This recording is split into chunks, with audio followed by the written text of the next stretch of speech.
कबीर को मकड़ियों से बहुत डर लगता था। जैसे ही वो एक को देखता, उसकी रीढ़ में सिहरन दौड़ जाती।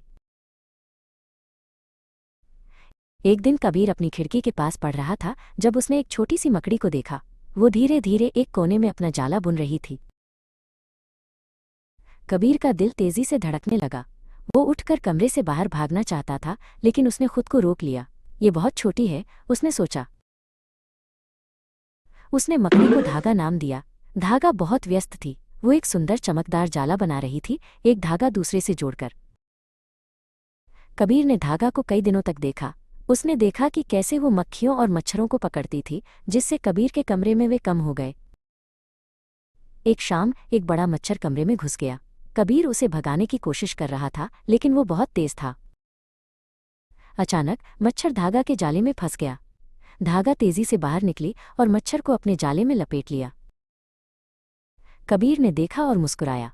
वाह धागा, तुमने उसे पकड़ लिया। उसने फुसफुसाया। उसे अब धागा से डर नहीं लग रहा था। उसने महसूस किया कि मकड़ियां सिर्फ अपने घरों को सुरक्षित रखने और कीड़ों को दूर रखने की कोशिश कर रही थीं। वे मददगार थीं। उस दिन के बाद कबीर को मकड़ियों से डर नहीं लगा।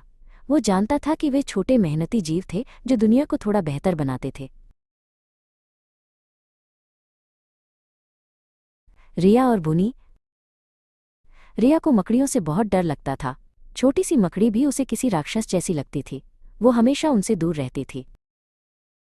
एक दिन रिया अपनी किताब पढ़ रही थी जब उसने अपनी खिड़की के पास एक छोटी सी मकड़ी देखी।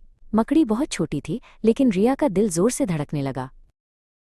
मकड़ी का नाम बुनी था। बुनी धीरे धीरे अपने जाले पर चल रही थी। रिया ने सोचा, मुझे इसे भगाना होगा। लेकिन तभी एक मक्खी कमरे में उड़ती हुई आई और सीधे बुनी के जाले में फंस गई। बुनी तेजी से मक्खी की ओर बढ़ी। रिया ने देखा कि बुनी ने मक्खी को अपने जाले में लपेट लिया। रिया को ये देखकर हैरानी हुई। तो मकड़ियां मक्खियों को पकड़ती हैं, उसने सोचा। रिया ने अपनी माँ से मकड़ियों के बारे में पूछा। माँ ने बताया कि मकड़ियां हमारे घरों को कीड़ों से बचाने में मदद करती हैं। वे बहुत उपयोगी होती हैं। रिया ने बुनी को फिर से देखा। अब उसे बुनी से डर नहीं लग रहा था, बल्कि उसे बुनी एक छोटी सी रक्षक लगने लगी। रिया ने बुनी के लिए एक छोटा सा नाम रखा और उसे बुनी कहने लगी। बुनी रिया के कमरे में खुशी खुशी रहने लगी। अब जब भी रिया कोई मकड़ी देखती तो उसे डर नहीं लगता था। उसे याद आता कि वे छोटी छोटी रक्षक हैं जो हमारे घरों को साफ रखती हैं। और इस तरह रिया ने अपनी मकड़ी के डर को हमेशा के लिए अलविदा कह दिया।